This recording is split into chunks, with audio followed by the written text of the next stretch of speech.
जरूरी है। नमस्कार दर्शकों, ये MNS न्यूज नेटवर्क और आप देख रहे हैं MNS न्यूज 3। मैं हूं आपके साथ शुभांगी। तो आइए देखते हैं आज की कुछ खास खबरें।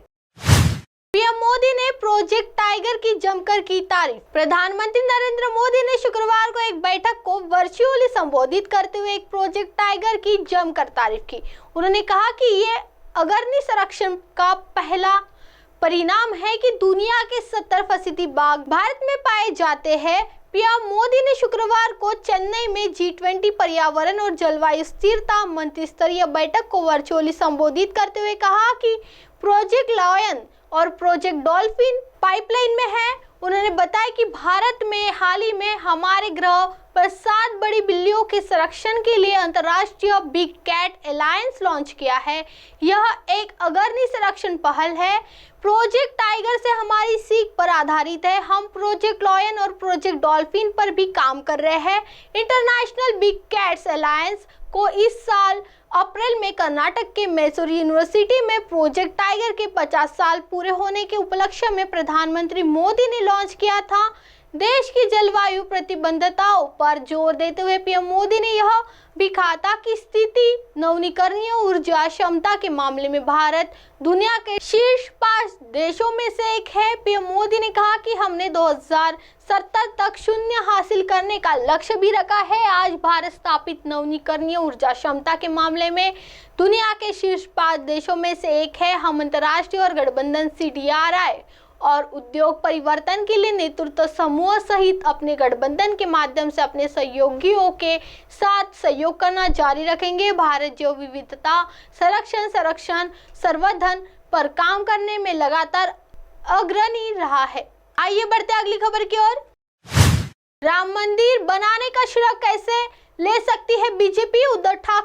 उद्धव ठाकरे ने भाजपा पर निशाना साधते हुए कहा, अगर आप मुझे खत्म करना चाहते हो तो करके दिखाओ। मुझे अपना पिता तथा लोगों का आशीर्वाद प्राप्त है। शिवसेना UBT नेता ने कहा कि उनका देश की उनका परिवार है। उन्होंने कहा कि वो महाराष्ट्र के उप मुख्यमंत्री अजित पवार से इस बात पर सहमत नहीं है कि राकापा सुप्रीमो शरद पवार को अपनी उम्र के कारण सेवानिवृत्त हो जाना चाहिए। उन्होंने कहा कि ऐसे बयान महाराष्ट्र की परंपरा के खिलाफ है। उन्होंने यह भी दावा किया है कि उनके पिता और शिवसेना संस्थापक बाल ठाकरे ने प्रधानमंत्री नरेंद्र मोदी और केंद्रीय गृह मंत्री अमित शाह को बचाया था और उन्होंने पूछा कि क्या इस तरह हमला करके एहसान का बदला चुकाया जाता है। शिवसेना ने हमेशा नेता का दावा करते हुए 2022 के दंगों के बाद बाल ठाकरे ने ही तत्कालीन उप प्रधानमंत्री और भाजपा नेता लाल कृष्ण आडवाणी से बात कर मोदी को गुजरात के मुख्यमंत्री पद से हटाए जाने से रोका था। आइए बढ़ते हैं अगली खबर की ओर।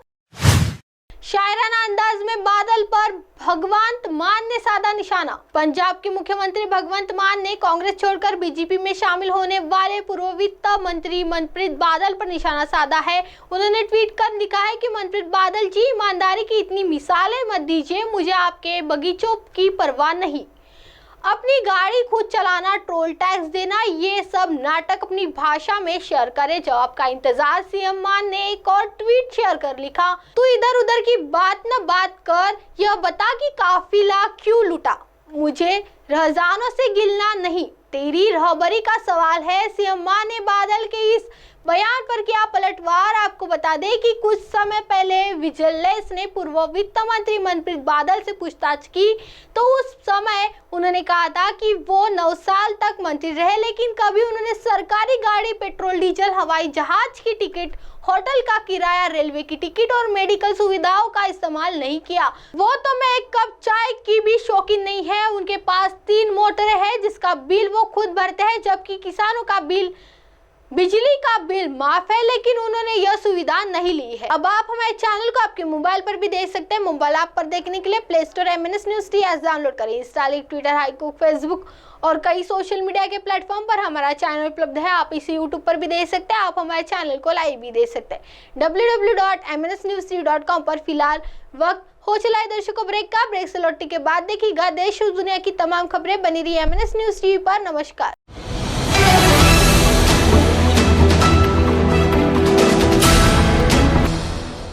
ये है MNS न्यूज नेटवर्क और आप देख रहे हैं